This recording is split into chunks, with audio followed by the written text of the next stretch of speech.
Are you ready to go on a treasure hunt? In today's episode, you get to accompany Silver and Jim Hawkins as they go on a little treasure hunt. What will they find? Only one way to find out. Hope you enjoyed today's episode, and remember to share the podcast with somebody that you know who might enjoy a free audiobook. And now, without further ado, I give you the next two chapters of Treasure Island.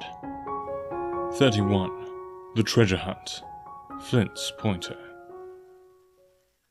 "Jim," said Silver when we were alone. "if I saved your life, you saved mine, and I'll not forget it. I seen the doctor waving you to run for it. With the tail of my eye I did, and I seen you say no as plain as hearing. Jim, that's one to you. This is the first glimpse of hope I had since the attack failed, and I owe it you.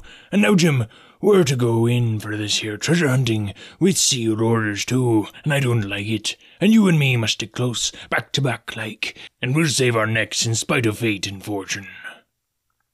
Just then, a man hailed us from the fire that breakfast was ready, and we were soon seated here and there about the sand, over biscuit and fried junk. They had lit a fire fit to roast an ox, and it was now grown so hot that they could only approach it from the windward, and even there not without precaution. In the same wasteful spirit, they had cooked, I suppose, 3 times more than we could eat, and one of them, with an empty laugh, threw what was left into the fire, which blazed and roared again over this unusual fuel. I never in my life saw men so careless of the morrow. Hand to mouth is the only word that can describe their way of doing, and, what with wasted food and sleeping sentries, though they were bold enough from a brush and be done with it, I could see their entire unfitness for anything like a prolonged campaign. Even Silver, eating away, with Captain Flint upon his shoulder, had not a word of blame for their recklessness, and this the more surprised me, for I thought he had never shown himself so cunning as he did then. "Aye, mates," said he. "It's lucky you have barbecue to think for you with this here head. I got what I wanted, I did. Sure enough, they have the ship. Where they have it, I don't know yet, but once we hit the treasure, we'll have to jump about and find it. And then, mates, us that has the boats, I reckon, has the upper hand." Thus he kept running on, with his mouth full of the hot bacon. Thus he restored their hope and confidence, and I, more than suspect, repaired his own at the same time. "As for hostage," he continued, "that's his last talk, I guess, with him he loves so dear. I've got my piece of news, and thank ye to him for that. But it's over and done. I'll take him in a line when we go treasure hunting, for we'll keep him like so much gold, in case of accidents, you mark, and in the meantime, once we got the ship and treasure both and off to sea like jolly companions, why, then we'll talk Mr. Hawkins over, we will, and we'll give him his share to be sure for all his kindness." It was no wonder the men were in a good humour now. For my part, I was horribly cast down. Should the scheme he had now sketched over prove feasible, Silver, already doubly a traitor, would not hesitate to adopt it. He had still a foot in either camp, and there was no doubt he would prefer wealth and freedom with the pirates to a bare escape from hanging, which was the best he had to hope for on our side. Nay, and even if things so fell out that he was forced to keep his faith with Dr. Livesey, even then what danger lay before us? What a moment that would be, when the suspicions of his followers turned to certainty, and he and I should have to fight for dear life, he a cripple, and I a boy, against 5 strong and active seamen. Add to this double apprehension the mystery that still hung over the behaviour of my friends, their unexplained desertion of the stockade, their inexplicable cession of the chart, or harder still to understand, the doctor's last warning to Silver. Look out for squalls when you find it, and you will readily believe how little taste I found in my breakfast, and with how uneasy a heart I set forth behind my captors on the quest for treasure. We made a curious figure, had anyone been there to see us, all in soiled sailor clothes, and all but me armed to the teeth. Silver had 2 guns slung about him, one before and one behind, besides the great cutlass at his waist, and a pistol in each pocket of his square-tailed coat. To complete his strange appearance, Captain Flint sat perched on his shoulder, and gabbling odds and ends of purposeless sea-talk. I had a line about my waist, and followed obediently after the sea cook, who held the loose end of the rope, now with his free hand, and now between his powerful teeth. For all the world, I was led like a dancing bear. The other men were variously burdened, some carrying picks and shovels, for that had been the very first necessary they brought ashore from the Hispaniola, others laden with pork, bread, and brandy for the midday meal. All the stores, I observed, came from our stock, and I could see the truth of Silver's words the night before. Had he not struck a bargain with the doctor, he and his mutineers, deserted by the ship, must have been driven to subsist on clear water and the proceeds of their hunting. Water would have been little to their taste. A sailor is not usually a good shot, and besides all that, when they were so short of eatables, it is not likely they would be very flush of powder. Well, thus equipped, we all set out, even the fellow with the broken head, who should certainly have kept in shadow, and straggled one after another to the beach, where the 2 gigs awaited us. Even these bore traces of the drunken folly of the pirates, one in a broken thwart, and both in their muddy and unbaled condition.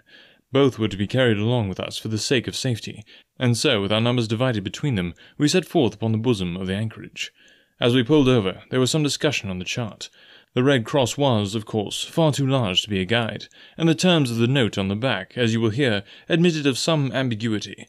They ran, the reader may remember, thus: Tall tree, spyglass shoulder, bearing a point to the north of north-northeast. Skeleton Island, east, southeast, and by east. 10 feet. A tall tree was thus the principal mark. Now, right before us, the anchorage was bounded by a plateau, from 200 to 300 feet high, adjoining on the north the sloping southern shoulder of the spyglass, and rising again toward the south in the rough, cliffy eminence called the mizzenmast hill. The top of the plateau was dotted thickly with pine trees of varying height. Every here and there, one of a different species rose 40 or 50 feet clear above its neighbours, and which of these was the particular tall tree of Captain Flint could only be decided on the spot, and by the readings of the compass. Yet, although that was the case, every man on board the boats had picked a favourite of his own ere we were halfway over, Long John alone shrugging his shoulders, and bidding them wait till they were there. We pulled easily, by Silver's directions, not to weary the hands prematurely, and after quite a long passage, landed at the mouth of the second river, that which runs down a woody cleft of the spyglass. Thence, bending to our left, we began to ascend the slope towards the plateau.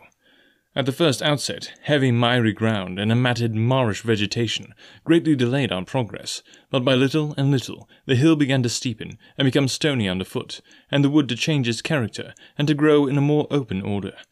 It was indeed a most pleasant portion of the island that we were now approaching. A heavy-scented broom and many flowering shrubs had almost taken the place of grass.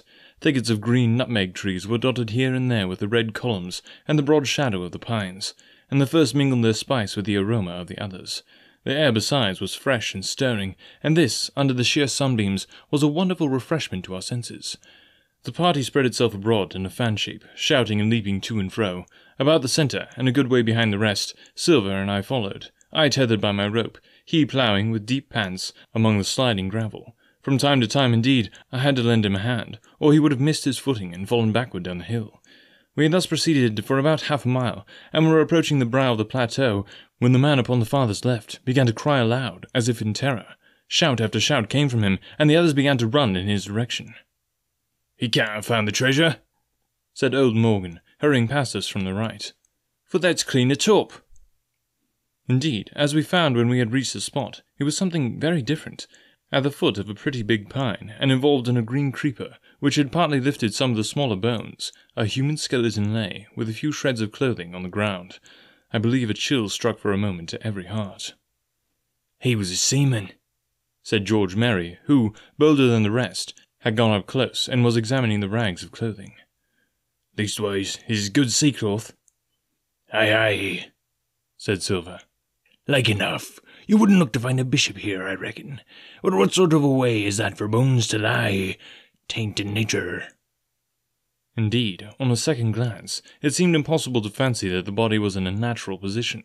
But for some disarray, the work perhaps of the birds who had fed upon him, or of the slow-growing creeper which had gradually enveloped his remains, the man lay perfectly straight, his feet pointing in the direction, his hands raised above his head like a diver's, pointing directly in the opposite. "I've taken the notion into my old numbskull," observed Silver. "Here's the compass. There's the tip-top point to Skeleton Island, sticking out like a tooth. Just take a bearing, will you, along the line of them bones." It was done. The body pointed straight in the direction of the island, and the compass read duly east, southeast, and by east. "I thought so," cried the cook. "This here is a pointer. Right up there is our line for the Pole Star and the Jolly Dollars. But, by thunder, if it don't make me cold inside to think of Flint. This is one of his jokes, and no mistake. Him and these 6 were alone here. He killed 'em, every man, and this one he hauled here and laid down by compass, shiver my timbers.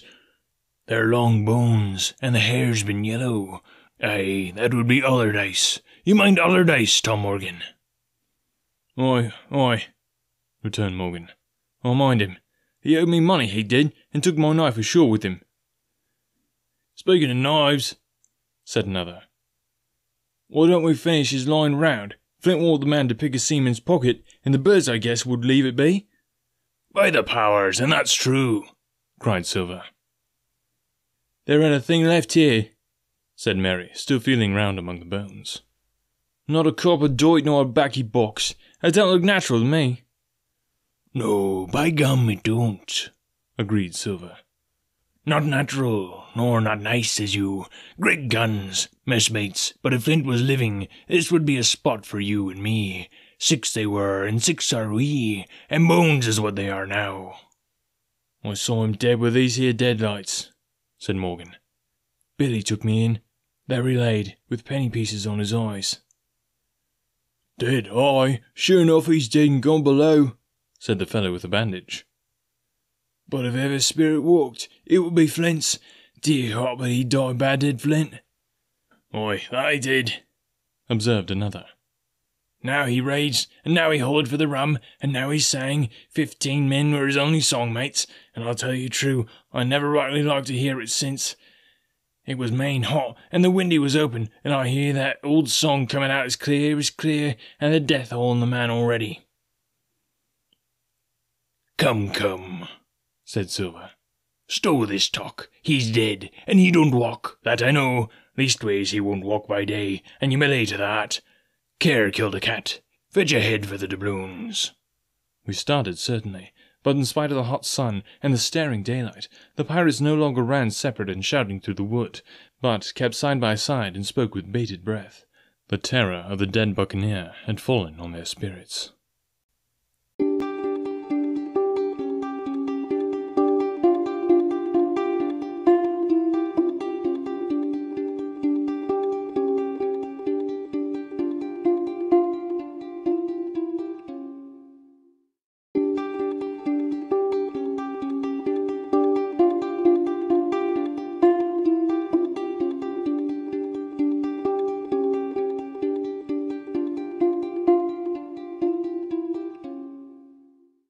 "32. The Treasure Hunt. The Voice Among the Trees." Partly from the dampening influence of this alarm, partly to rest Silver and the sick folk, the whole party sat down as soon as they had gained the brow of the ascent. The plateau being somewhat tilted towards the west, the spot on which we had paused commanded a wide prospect on either hand. Before us, over the tree-tops, we beheld the Cape of the Woods, fringed with surf. Behind, we not only looked down upon the anchorage and Skeleton Island, but saw, clear across the spit and the eastern lowlands, a great field of open sea upon the east. Sheer above us rose the spyglass, here dotted with single pines, there black with precipices. There was no sound but that of the distant breakers, mounting from all round, and the chirp of countless insects in the brush. Not a man, not a sail upon the sea. The very largeness of the view increased the sense of solitude. Silver, as he sat, took certain bearings with his compass. "There are 3 tall trees," said he, "about right in line from Skeleton Island. Spyglass shoulder, I take it, meant that lower point there. It's child's play to find the stuff now. I've half a mind to dine first." "I don't feel sharp," growled Morgan. "Thinking of Flint, I think it was, done me." "Ah, well, my son, you praise your stars he's dead," said Silver. "He were an ugly devil," cried a third pirate with a shudder. "That blue in the face, too." "That was how the rum took him," added Mary. "Blue. Well, I reckon he was blue. That's a true word." Ever since they had found the skeleton and got upon this train of thought, they had spoken lower and lower, and they had almost got to whispering by now, so that the sound of their talk hardly interrupted the silence of the wood. All of a sudden, out of the middle of the trees in front of us, a thin, high, trembling voice struck up the well-known air in words. 15 men on a dead man's chest, yo-ho-ho, and a bottle of rum. I never have seen men more dreadfully affected than the pirates. The colour went from their 6 faces like enchantment. Some leaped to their feet, some clawed hold of others. Morgan grovelled on the ground. "It's Flint, by—" cried Mary. The song had stopped as suddenly as it began. Broken off, you would have said, in the middle of a note, as though someone had laid his hand upon the singer's mouth. Coming through the clear, sunny atmosphere among the green tree-tops, I thought it had sounded airily and sweetly, and the effect on my companions was the stranger. "Come," said Silver, struggling with his ashen lips to get the word out. "This won't do. Stand by to go about. This is a rum start, and I can't name the voice, but it's someone skylarking, someone that's flesh and blood, and you may lay to that." His courage had come back as he spoke, and some of the colour to his face along with it. Already the others began to lend an ear to this encouragement, and were coming a little to themselves, when the same voice broke out again, not this time singing, but in a faint, distant hail that echoed yet fainter among the clefts of the spyglass. "Darby McGraw!" it wailed, for that is the word that best describes the sound. "Darby McGraw! Darby McGraw!" Again and again and again, and then rising a little higher, and with an oath that I leave out. "Fetch off the rum, Darby!" The buccaneers remained rooted to the ground, their eyes starting from their heads. Long after the voice had died away, they still stared in silence dreadfully before them. "That fixes it," gasped one. "Let's go." "They was his last words," moaned Morgan. "His last words above board." Dick had his Bible out and was praying volubly. He had been well brought up, had Dick, before he came to sea and fell among bad companions. Still, Silver was unconquered. I could hear his teeth rattle in his head, but he had not yet surrendered. "Nobody in this here island ever heard of Darby," he muttered. "Not one but us that's here." And then, making a great effort, "Shipmates," he cried, "I'm here to get that stuff, and I'll not be beat by man or devil. I never was feared of Flint in his life, and by the powers I'll face him dead. There's £700,000, not a quarter of a mile from here. When did ever a gentleman of fortune show his stern to that much dollars for a boozy old seaman with a blue mug, and him dead too?" But there was no sign of reawakening courage in his followers, rather indeed of growing terror at the irreverence of his words. "Belay there, John," said Mary. "Don't you cross the spirit." And the rest were all too terrified to reply. They would have run away severally had they dared, but fear kept them together and kept them close by John, as if his daring helped them. He, on his part, had pretty well fought his weakness down. "Spirit? Well, maybe," he said. "But there's one thing not clear to me. There was an echo. Now, no man never seen a spirit with a shadow. Well then, what's he doing with an echo to him, I should like to know? That ain't in nature, surely." His argument seemed weak enough to me, but you can never tell what will affect the superstitions, and to my wonder, George Merry was greatly relieved. "Well, that's so," he said. "You've a head upon your shoulders, John, and no mistake. About shipmates, this here crew is on a wrong tack, I do believe, and I come to think of it, it was like Flint's voice, I grant you, but not so clear away like it after all. It was like somebody else's voice now, it was like "By the powers, Ben Gunn!" roared Silver. "Aye, aye, and so it were," cried Morgan, springing on his knees. "Ben Gunn it were." "It don't make much odds, do it now?" asked Dick. "Ben Gunn's not here in the body any more than Flint." But the older hand greeted this remark with scorn. "Why, nobody minds Ben Gunn," cried Mary. "Dead or alive, nobody minds him." It was extraordinary how their spirits had returned, and how the natural colour had revived in their faces. Soon they were chatting together, with intervals of listening, and not long after, hearing no further sound, they shouldered their tools and set forth again. Mary walking first with Silver's compass, to keep them on the right line with Skeleton Island. He had said the truth. Dead or alive, nobody minded Ben Gunn. Dick alone still held his Bible, and looked around him as he went with fearful glances, but he found no sympathy, and Silver even joked him on his precautions. "I told you," said he. "I told you would spoil your Bible. If it ain't no good to swear by, what do you suppose a spirit would give for it? Not that!" And he snapped his big fingers, halting a moment on his crutch. But Dick was not to be comforted. Indeed, it was soon plain to me that the lad was falling sick. Hastened by heat, exhaustion, and the shock of his alarm, the fever, predicted by Dr. Livesey, was evidently growing swiftly higher. It was fine, open walking here, upon the summit. Our way lay a little downhill, for as I have said, the plateau tilted towards the west. The pines, great and small, grew wide apart, and even between the clumps of nutmeg and azalea, wide open spaces baked in the hot sunshine. Striking, as we did, pretty near northwest across the island, we drew, on one hand, ever nearer under the shoulders of the spyglass, and on the other looked ever wider over that western bay where I had once tossed and trembled in the coracle. The first of the tall trees was reached, and by the bearings proved the wrong one. So with the second. The third rose nearly 200 feet into the air above a clump of underwood, a giant of a vegetable, with a red column as big as a cottage, and a wide shadow around it in which a company could have maneuvered. It was conspicuous far to sea, both on the east and west, and might have been entered as a sailing mark upon the chart. But it was not the size that now impressed my companions. It was the knowledge that 700,000 pounds in gold lay somewhere buried below its spreading shadow. The thought of the money, as they drew nearer, swallowed up their previous terrors. Their eyes burned in their heads, their feet grew speedier and lighter, their whole soul was bound up in that fortune, that whole lifetime of extravagance and pleasure that lay waiting there for each of them. Silver hobbled, grunting on his crutch. His nostrils stood out and quivered. He cursed like a madman when the fly settled on his hot and shiny countenance. He plucked furiously at the line that held me to him, and from time to time turned his eyes upon me with a deadly look. Certainly, he took no pains to hide his thoughts, and certainly I read them like print. In the immediate nearness of the gold, all else had been forgotten. His promise and the doctor's warning were both things of the past, and I could not doubt that he hoped to seize upon the treasure, find and board the Hispaniola under cover of night, cut every honest throat about that island, and sail away as he had first intended, laden with crimes and riches.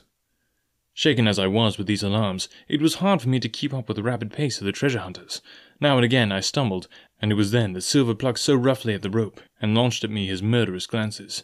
Dick, who had dropped behind us, and now brought up the rear, was babbling to himself both prayers and curses, as his fever kept rising.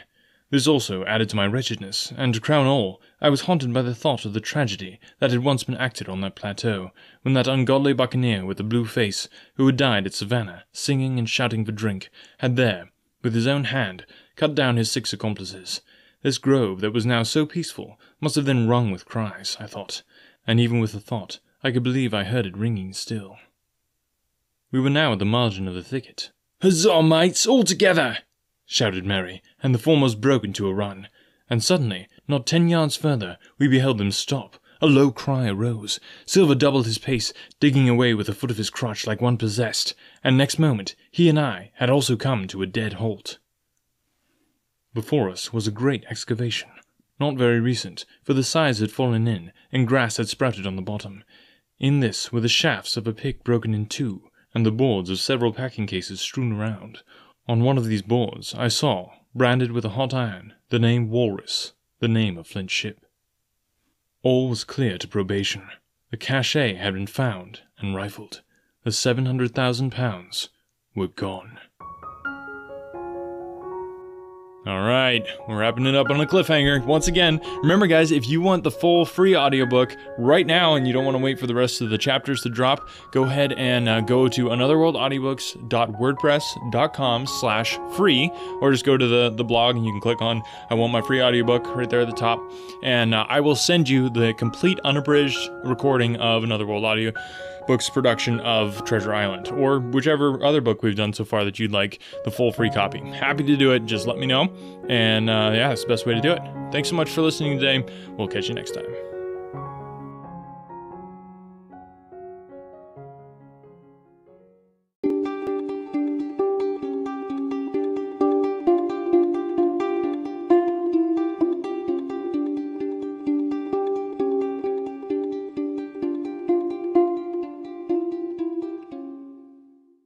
Don't worry, you aren't the only one. You aren't the only business that needs help.